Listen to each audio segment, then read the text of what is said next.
I was listening to the story about, it was a story of a family in Washington, and the little boy called the Bigfoot the Cowboy Man. And he had, apparently it had made an effort to steal this kid. And it hit me. My children were in that playpen behind me with nothing but a mosquito net over them. It could have crept up behind me and taken both of my children, and I wouldn't have known. Father just got like a Mustang or something from Wyoming, okay? He had it out in the corral because he couldn't put it in the barn in the stalls with the other horses because it would kick and made all the other horses nervous. Had a Seminole Indian working the horse trying to break it every day. So they had it out in the corral. This skunk ape snuck up behind this horse and grabbed it on its hind quarters. This particular horse kicks out, jumps over the corral, runs into the pasture, to get away. At this point, the rancher's out there just blasted away with the dirty. Skunk ape runs into the swamp. I went up there one day after that, or 2 days after that. I went up there and sat in the silence up there, and I'm telling you, man, it was free. It was crazy. There was a crazy vibe up there still. I did what I could to kind of get things under control, but I told her, I said, you need to get off this property. I feel like no matter how strong you are, it's almost like standing in the ocean. You can't stand still without moving your feet. You're going to get knocked over eventually, no matter how strong, whatever. You can't withstand a barrage of weird spiritual energy.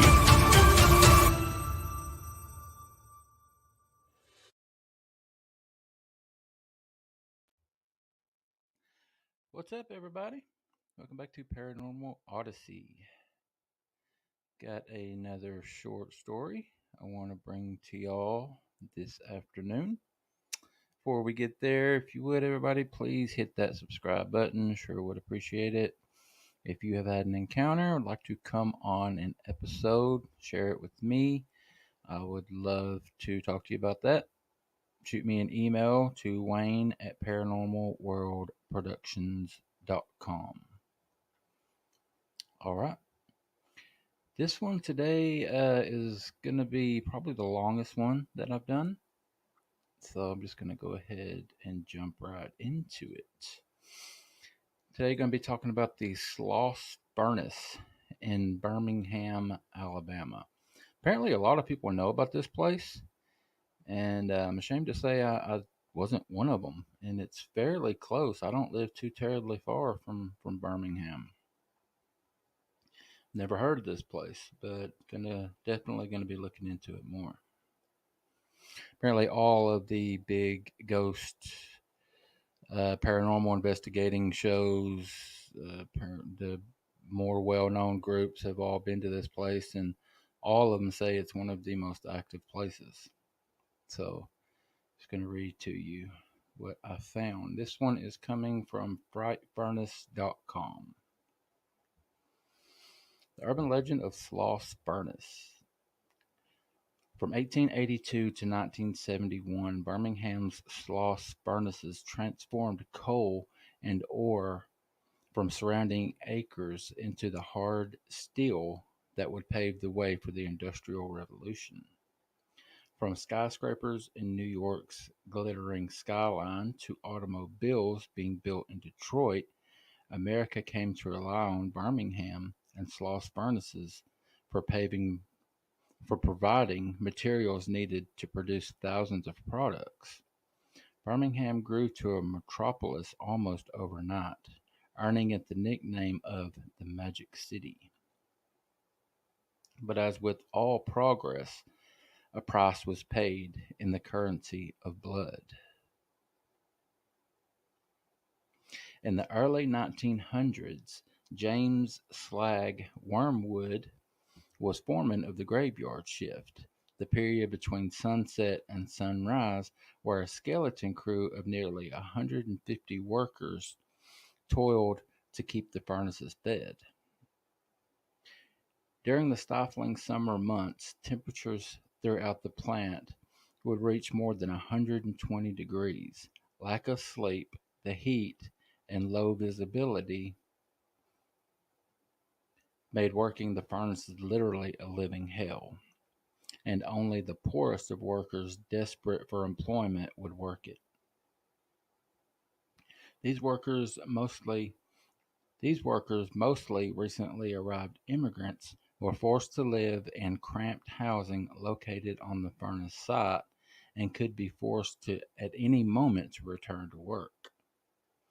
To impress his supervisors, Wormwood would make his workers take dangerous risks, forcing him to speed up production. During his reign, 47 workers lost their lives, 10 times more than any other shift in the history of the furnace. Countless others lost their ability to work due to accidents, mishaps, and even recorded explosion in the small blowing room house in 1888 that left 6 workers burned blind. There were no breaks, there were no holidays, there was only the furnace and its constant hunger for more and more coal. October of 1906, James Slag Wormwood lost his footing at the top of the highest blast furnace known as Big Alice and plummeted into a pool of melted iron ore. His body melted instantly. It was reported that Slag must have become dizzy from the methane gas created by the furnace and lost his balance, but Slag had never set foot on top of a furnace during his years of employment. Many thought that the workers had finally had enough of Wormwood's slave driving and fed him into the furnace.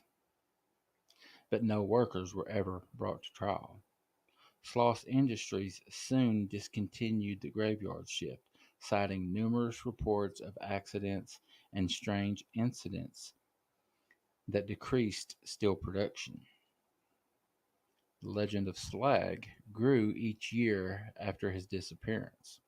Workers complained of an unnatural presence they increasingly encountered throughout the work site. A night watchman in 1926 sustained injuries after being pushed from behind and told angrily by a deep voice to get back to work. The man, upon searching the grounds, could find no sign of any other living person. In 1947, 3 supervisors turned up missing, found unconscious and locked in the small boiler room in the southeastern part of the plant. None of the 3 could explain exactly what happened to them. All agreed they were approached by a man whose skin appeared to be badly burned and who angrily shouted at them to push some more steel. Probably the most horrifying tale occurred in 1971, when the night before the plant closed, Samuel Blumenthal, the Sloss night watchman, who nostalgically, taking a last look around, found himself face to face with the most frightening thing he had ever seen. He described it simply as evil. A half man, half demon who tried to push him up the stairs. When Blumenthal refused, the monster began to beat on him with his fists. Upon examination by Dr. Jack Barlow, Blumenthal was found covered with intense burns. He died before ever returning to Sloss. There have been more than 100 reports of suspected paranormal activity at Sloss furnaces recorded in Birmingham police records. From minor incidents such as steam whistles apparently blowing by themselves to major sightings in the rare physical assault. It is interesting to note that the majority of these reports happen in the months of September and October at night during the old graveyard shift. Some merely dismiss the occurrences as Halloween hoaxes. Others believe it is the restless spirit of the sadistic foreman Slag. In 1988, a study was conducted by the Center of Paranormal Events, CPE, in St. Petersburg, Florida, on Sloss furnaces. While no events out of the ordinary occurred during the study, which occurred in May, many of the team members, including two psychics, claimed that due to the violent disregard for and loss of life, Sloss furnaces should be considered a location rife with restless souls.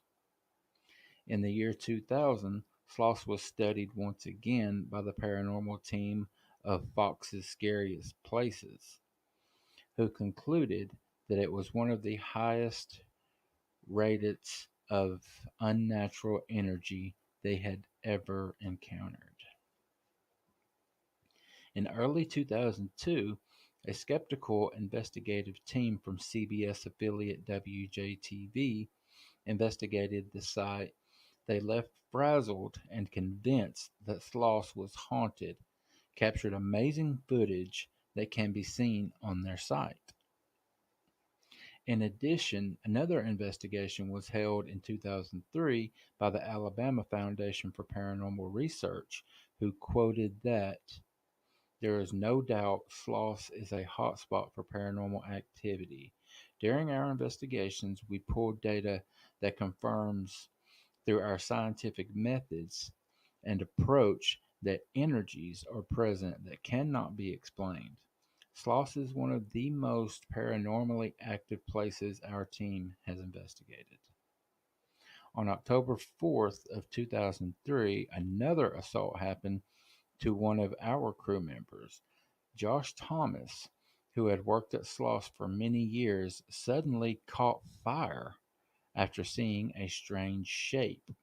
He suffered burns up and down his body and was taken to the hospital. He still cannot recall what happened. Strangely enough, this was almost on the exact 32nd anniversary of the Samuel Blumenthal burn attack, the Night Watchman from 1971. In 2005, two psychic investigators from the TV show Airline investigated Sloss furnaces. In the middle of the taping, one of them began to spontaneously bleed from a cut that appeared in his right hand, halting the investigation, but not before the camera crew caught images of spirits on their cameras. In 2009, the Unexplained Mystery Investigation team investigated Sloss and were shocked to capture spiritual shadows on film. And in 2012, the team from Ghost Adventures visited and were physically assaulted, again caught on film. In 2014, TAPS Ghost Hunters visited Sloss Furnace and filmed absolutely phenomenal footage proving that there is definitive spiritual activity at Sloss, and have since returned to capture even more evidence. The Sloss Furnace team continues to archive these sightings both from the press as well as individuals on frightfurnace.com.